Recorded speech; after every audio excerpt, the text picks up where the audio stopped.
Welcome to The Human Element, presented by Whisk. I'm your host, Barb Bidan, and in each episode, I sit down with CHROs and senior HR leaders to explore how AI, innovation, and human insight are reshaping the future of HR. We'll explore how technology is reshaping leadership, strategy, and the role of HR by sharing candid stories, practical ideas, and strategic perspectives to help you shape the future. The Human Element is brought to you by Whisk, the leader in agentic HR and creator of Harper, the world's first AI HR generalist. Learn how Harper can resolve up to 80% of routine HR tasks autonomously. Learn more about Whisk at whisk.com. My guest today is Joshua Horenstein, who is the Chief Administration Officer at Innophos. Joshua brings something that is very rare to the CHRO role. His background spans operations and law. So that cross-functional foundation gives him a very different lens on what AI governance actually requires and who in the C-suite is best to lead that transformation. At Innophos, he is navigating what it looks like to roll out AI at scale, while also keeping the right controls in place, keeping the workforce on board and the legal and operational guardrails intact. So today, we're going to get into the governance question that too many organizations are still avoiding. Who really owns AI accountability? Joshua, welcome to the Human Element. Thanks for joining me today. Thanks so much, Barb. I really appreciate it. AI is moving fast. If I had a nickel for every time we say that, right? And organizations are scrambling to figure out who is in charge. And you sit at the real intersection of HR and legal. And so from where you sit or stand, who actually owns AI governance, in your opinion? I think you explained it very well, Barb. I love my role for that very reason. I get to get a full view of the company, having the HR view, having the legal view. And I've been doing both roles, or I've been managing both roles for almost 10 years.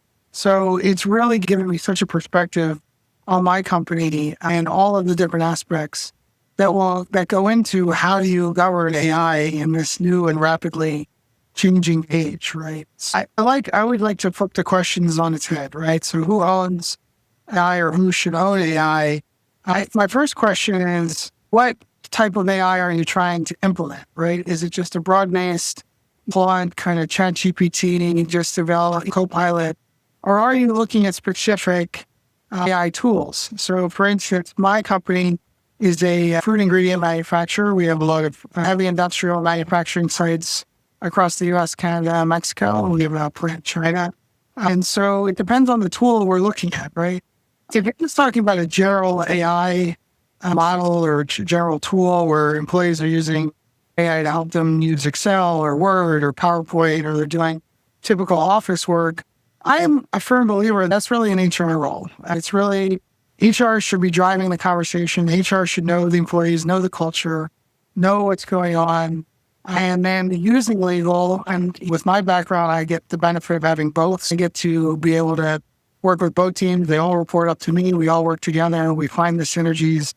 But it's really that human part. It's the turning artificial on its head. It's how do you make the AI human, and how do you make it productive for all of those employees? So I really believe the HR function should drive it, but that doesn't mean they just sit in a silo and work by themselves. But it doesn't mean they shouldn't hide behind that legal says this or legal says that. So therefore, they're the ones who make the decision on what types of AI and what types of control. So my first question is, who should lead AI? What AI are you trying to implement? And that's where the question starts, right? If you're talking about an AI tool, maybe like in the plants, right? Obviously, their manufacturing or supply chain or some form of operations has to drive it for safety reasons, for operational reasons, for engineering reasons, right?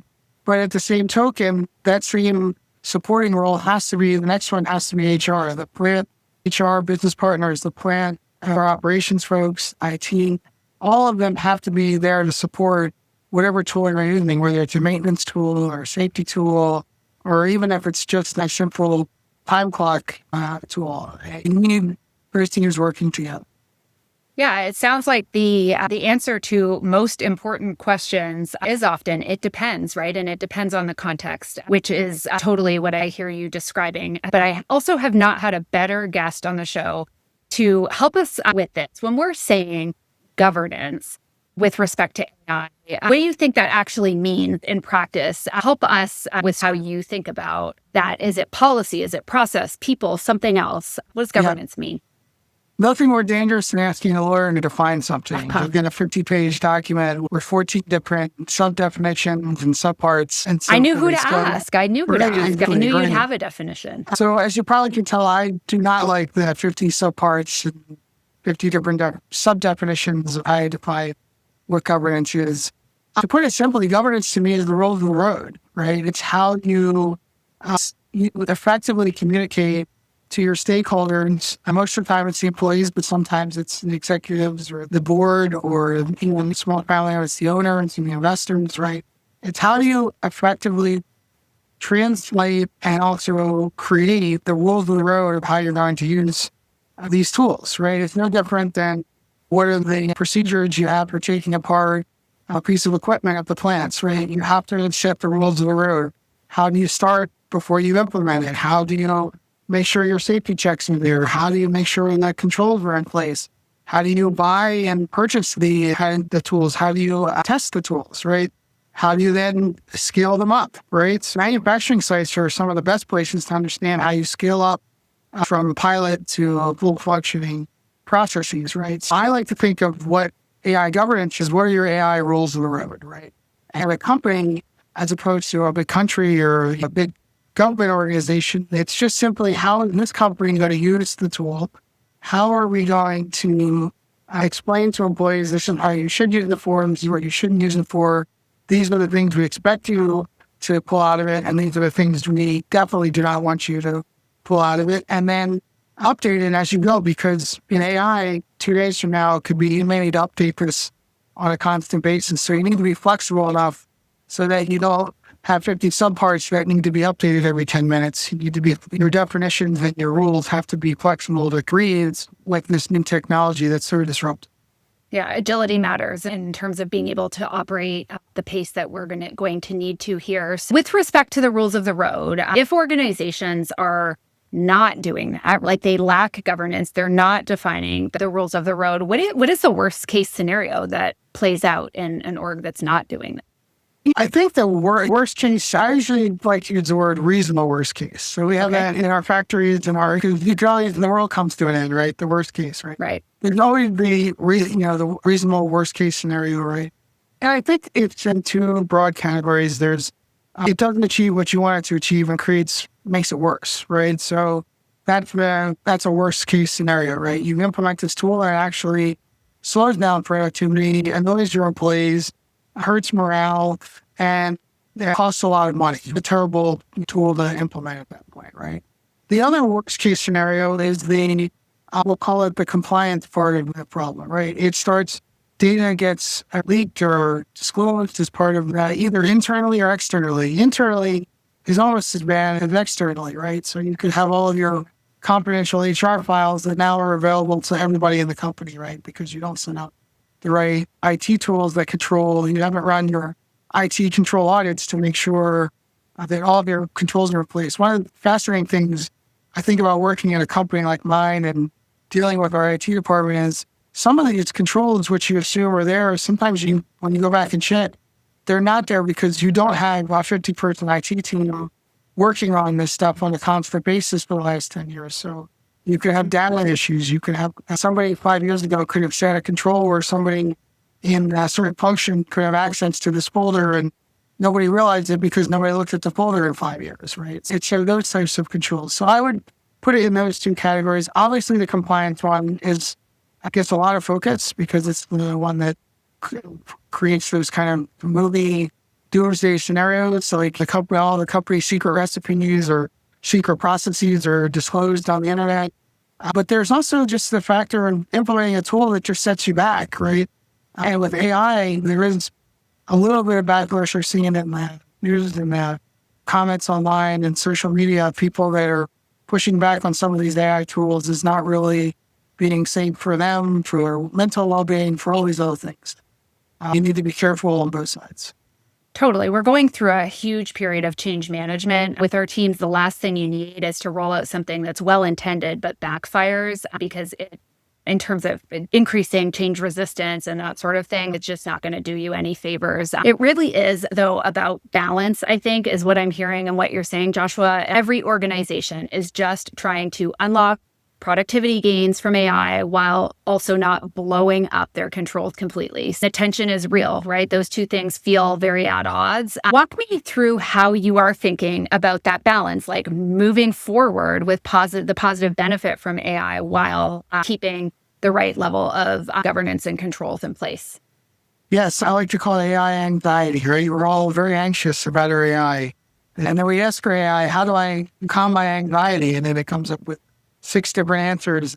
You have to then prompt it to help you with your anxiety, right? How do we address that? How do we look at that, right?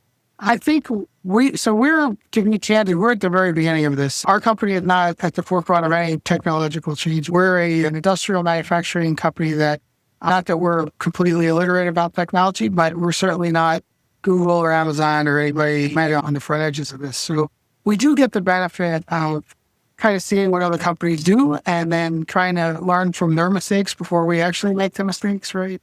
And then the other thing we do is we have a team that actually knows and works together. We're not a huge, large company that has these siloed. So a lot of the things we can talk to each other and figure it out person to person, and we work through kind of those types of issues. So now the control of, there's a certain folder with all the technical aspects. One of the things we do is we have enough direct knowledge to kind of go in and say, all of this part of our servers or our databases, wherever, is cordoned off, right? Just shut them off from all AI until we can figure out what we want to add gradually to the AI to use the data and working on it, right? So that's one of the easiest ways to do it. The other is we also have a little bit of understanding that if we try and control the environment, and you'll see this in manufacturing sites a lot, where you try and contain where the mistakes can happen. And then as long as you contain it, then you can see if there's a leak in one of the pieces of the equipment, you have it cordoned off, you have it sealed, you have it protected, and then you go in and fix what the leak is after you've been running the equipment for a while. So that's how we approach it as well. We're trying to only allow certain data to get into the AI at first. Believe me, it's not an easy task. Once you flip the switch, you have all these unintended consequences and stuff that the AI can look for. But I think that's the approach we've been taking so far, is taking that kind of old school manufacturing approach to a high technology and saying, how do I put it in the sandbox? How do I put it in the safe area? And then open up the spigots a little bit, look for the leaks, look for the bolts that aren't in the right place, and then move forward. As I talked at the beginning, right?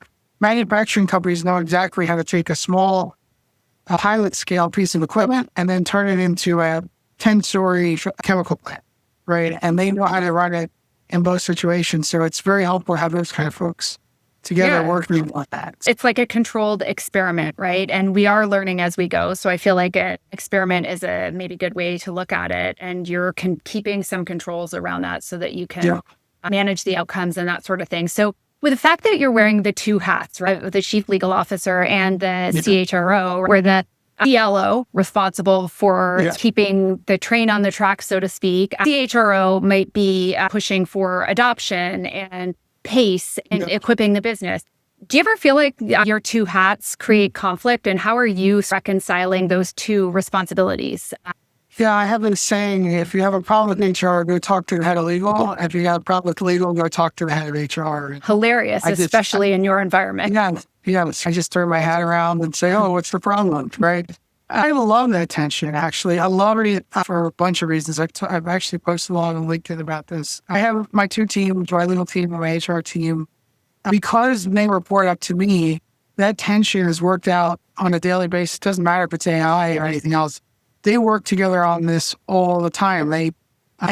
What we do, like I said at the beginning, I like to turn it on its head, kind of the question. They take that tension and they use it as an asset, right? The legal team backs up the HR team when they want to implement. The HR team says, I want to implement. The legal team says, I got your back. Here's the things you have to watch for. Here, I'm there. And don't let anybody tell you it's illegal, right? On the flip side, the legal team really wants to understand how their legal requirements really affect the company. The HR team says, we got your back. Legal says, this is what we have to do. You explain it to me, and I explain it to the employees, and we're all of the team. This isn't a legal HR decision, or a legal or an HR decision. It's a legal and HR decision, right? We all understand what we're presenting to the employees, and there's no kind of driving that wedge between, oh, legal said we can't do this, or oh, HR won't let us do that, even though it's legally fine. And I found that this was legally okay, and HR is just blocking it because they don't understand, right? I love that tension. I actually think that tension's a synergy. But most companies, because they silo it, they don't get to really leverage the synergy, right?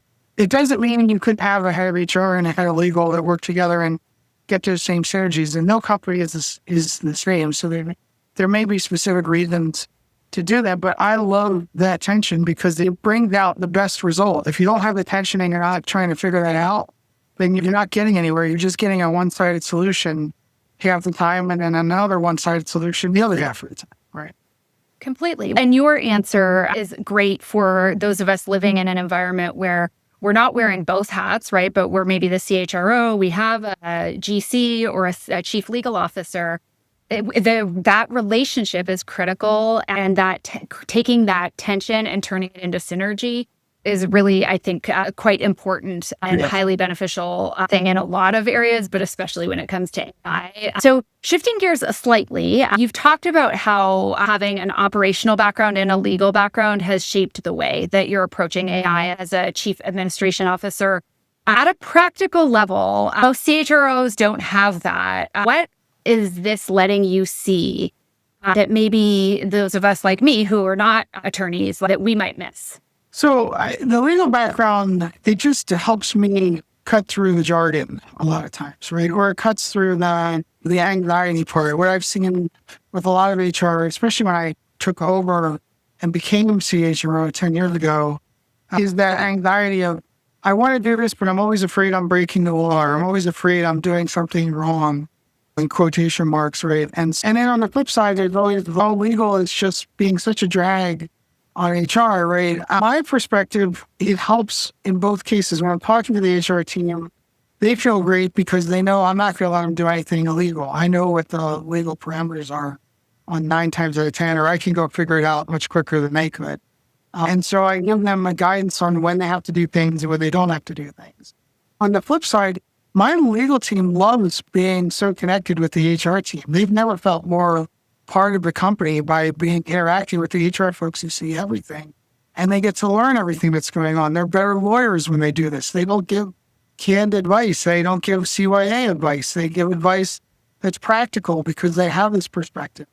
The other part we haven't talked on earlier, but I've been lucky enough at my company as well to have other operational functions report to me. So for instance, I have a facilities manager, which is a small part of my role, but also equally effective about just managing a business project. I've had to move headquarters. I've had to get big pieces of equipment for the headquarters. I've had to manage budgets on that level. You can talk about budgets, you can talk about savings, and you can talk about productivity, but until you're actually the one responsible for that mini project, that mini P&L, you never really get that experience of being, it's your decision on the line. If I just say I'm not take it or leave it with a vendor, I'm responsible, right? And it's not take it or leave it with a law firm, which is a different kind of aspect. But having to deal with a landlord or as trivial as it sounds, an HVAC vendor, it does give you that mini experience. So when you combine that with the legal HR viewpoints or the expertise, it really does help tackle a problem like AI. For the HR leaders today who are just doing HR and working with maybe very good legal teams and good operations teams, my guess is most of them are doing a great job of pulling that information from them, working with them, and getting that experience. Even if they're not charged, they're part of the team. But my advice to all HR folks is to be curious, show grit, and don't sit there and just say, I'm just the HR person. Especially in the age of AI, nobody is just HR. Nobody is just legal. Nobody is just supply chain. We all have to be upskilled in these new tools. And there's different varieties of them, and there's different ways you're going to use them. But as an HR leader, you can't look at yourself as I'm just the people person and the business has to run. You have to understand the business. You have to get experience really managing projects like that, being solely responsible and not say, oh, it's just legal's decision or it's just finance's decision, right? You really have to understand all of their aspects. The beauty of AI, which I've written about a couple of times too, is it's so much help more in today's age. It's so much easier to learn this stuff, right? If you don't understand what EBITDA is or some of the financial terms, operating income, you can get a pretty good tutorial just by putting in 10 prompts in the Claude, right? You're not going to be an expert. You're not going to be someone who's going to be CFO, but you can get a very good handle on some of these technical terms. And if you put in the time and then be inquisitive with your finance team about what's really driving the financial results with your supply chain, it's so much easier to learn this stuff where before you'd have to spend hours on your free time. Now you can put in a couple of prompts and get some pretty good summaries. It shouldn't be the only resource, but it certainly helps speed up the process, right? Mm-hmm.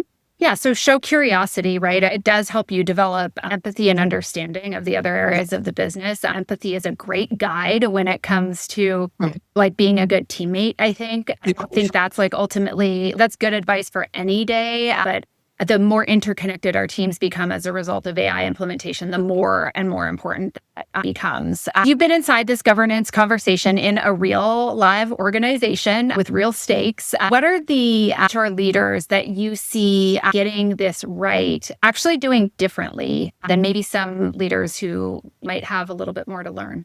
So the ones that work in my organization and in the company as an overall, I think at Innophos, we have a fair amount of what I call self-starters in the company to begin with, right? So those are the ones who've never said, I only do this, so I'm not going to try and figure it out. They've always been cross-functional, and they've always kind of stepped up. And we do have a fair amount of employees that do that, and the same with my team.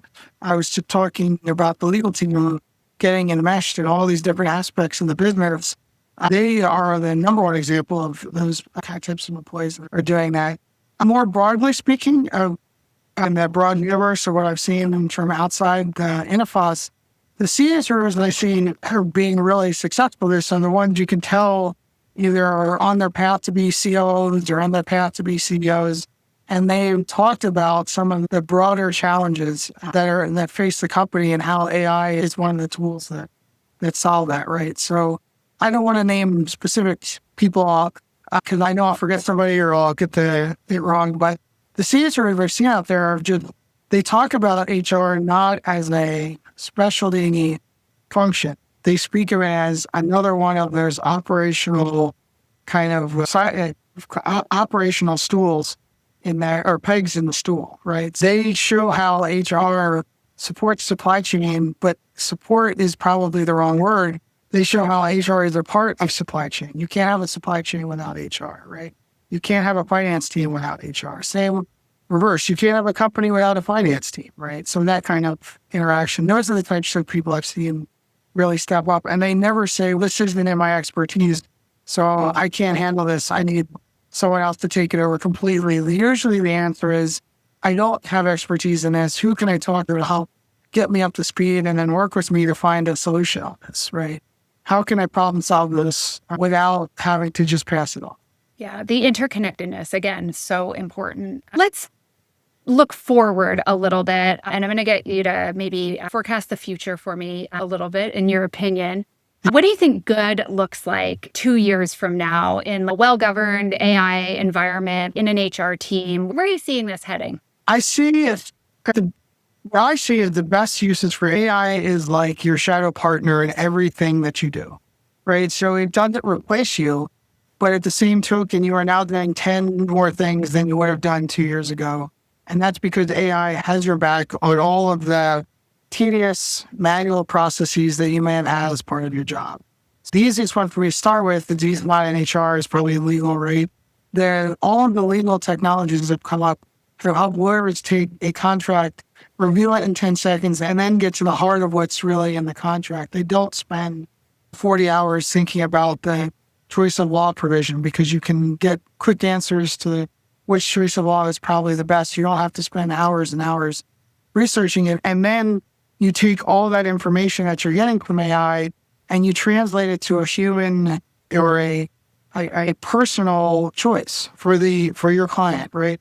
The same with HR. There are tons of tools that are coming out about HR, an AI HR manager who can interact and give career development. I think those tools, maybe in the future, maybe much longer from now, will literally mimic a human. I'm having a hard time imagining a future like that, but they certainly will cut to the chase of all of the different technical terms and all of the different, are you an introvert? Are you an extrovert? Are you ambitious? Are you more risk prone? Are you not risk prone, right? Like those types of coaching, they will work into so that you can be much more efficient with the employee. It'll pull up all of the data you have on the employee while you're talking with the employee. So that's where I see the most efficient and productive use of AI. All of the menial tasks that you have to do before you start talking with the employee will be done in a matter of minutes or be ready to go so that you can then cut to what's really at the heart of HR, which is providing guidance to the employee and help them as they do their jobs. Right. Yeah, AI is your shadow partner. I liked that phrase. Yeah. And I hear you on the contracts. My friends in benefits would say they are loving AI review of insurance plans, specifically in M&A scenarios where they're having to read a whole lot of super enthralling insurance-related details, right? So it's as your shadow partner, a super big helper. It's like everybody's got an assistant. I have really enjoyed our conversation so far. I'm going to bring us home with a little section with our lightning round questions. So just some quick hit questions to get your thoughts. The AI governance model that most companies are using right now, what is the biggest flaw that you are seeing? The biggest flaw is just relying on IT. I think just saying IT, I've heard it so many times from general counsels and from CHROs. How do you protect confidentiality? IT said it's secure, so I'm good. They're not very inquisitive about what that means, what the IT person is saying when they say it's secure, because it may be secure from one aspect. I talked about the external versus the internal control, but it may not be secure the way you're thinking about security. So that's the biggest flaw I see is IT's got it covered, legal's got it covered. So now I can just go do whatever I want in this tool, right? It's an evolving technology. You need to be up to speed and you need to understand why you're getting the answer that you're getting from IT or from another function. Got it. I feel like this next one is me asking you to pick your favorite child. So CHRO or CLO, who should own AI governance if you had to pick one? As much as I love being a lawyer, I really do think the human aspects, the people part of AI governance needs to drive the conversation. Yeah, and then legal needs to help them stay on the rails legally. Yes. The HR team needs to say, this is what I'm trying to achieve with your governance. Now go help me write a governance policy or a governance worksheet or a governance control metric or even a training program that achieves what I want the AI to achieve. If you want AI to be totally agentic and have every one of your employees just hitting buttons and having the AI do most of their work, not what I recommend, but at the same token, that needs to be clear to the legal team of what that's your goal, so that they can help you then develop a policy or a governance structure that works. Got it. That answer flows nicely into the last lightning round question that I will ask you. What is the one AI decision that you would never let an algorithm make, no matter how good the model gets?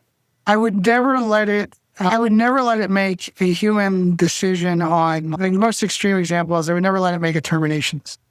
I would never let it make a promotion decision. I would never let it make a salary or compensation decision. I would take all the tools, I would have it ready for me to work with, but then there needs to be that human check because those are such personal decisions. So it's so important to the company, personal, not just to the employee, but to the company as well. I don't think we're there yet to let that model just make that decision. You're always going to need someone to come in and say, does this make sense? What's the intangible human element that the AI can't pick up? I always like to say, I've heard this, I'm sure you've heard it many times, AI stands for almost intelligent. It doesn't stand for totally intelligent, right? You still there's that intangible unpredictability part of it being a human that needs to be added to this, because sometimes you do have to make a decision that doesn't make the most logical sense, but it does make the most practical sense. I completely agree. I had a prior guest that said humans own the outcome, and that's been a phrase that's really stuck with me. You can't blame the robot. And in those uniquely human moments that require a human touch, like a termination or a promotion, the human need to own that outcome. The AI can help make the recommendation. So I always try to catch a few notes while you're talking. So let's see how I did here. A few takeaways for our audience. So the answer to who owns AI governance, you gave an answer that was like, it depends, right? It depends what AI you're trying to implement. You then talked a lot about who owns and drives the AI. And that was really an answer that you placed the ownership close to the work, right? If it's a manufacturing or supply chain implementation, they are close to the work. They need to own driving that. And then governance, really deciding on the rules of the road. That sounds like it is a jointly held responsibility. And I think the closest that you pointed to it was the CHRO being an owner, but ultimately a collaborative decision owned as an executive leadership team, right? Like establishing the rules for the road in your organization. So I loved that. I thought your dual hats, we talked about this a bunch, your dual hats really helped to illustrate the importance of the GC and CHRO relationship. And I loved the turning tensions, right? The natural tensions that exist between those two roles, turning those two things into synergies instead. And then the last takeaway is just if every team member can think ahead to having AI be your shadow partner to make you better, faster, doing 10 things that you really didn't want to have to do that are part of your job, using AI as your partner that way, but AI as your shadow, I thought was really powerful. And Joshua, I always want to make sure that guests are given the final word here as we wrap up. So what is something that you would want listeners who have just listened to you and I chat today to go on and think about on the rest of their drive home today?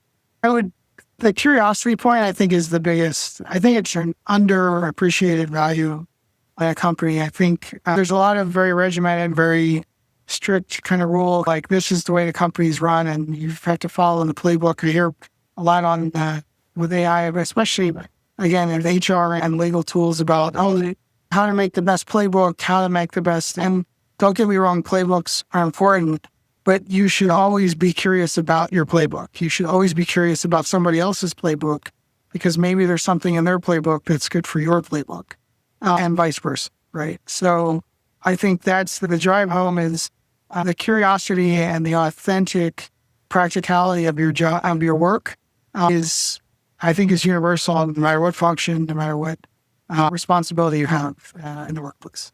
Completely agree. Curiosity, empathy, and understanding for those around you is never going to land as bad advice. So thank you for that. It was fun to talk to you today. Thank you for coming on the show. Thanks for having me. I really appreciate it.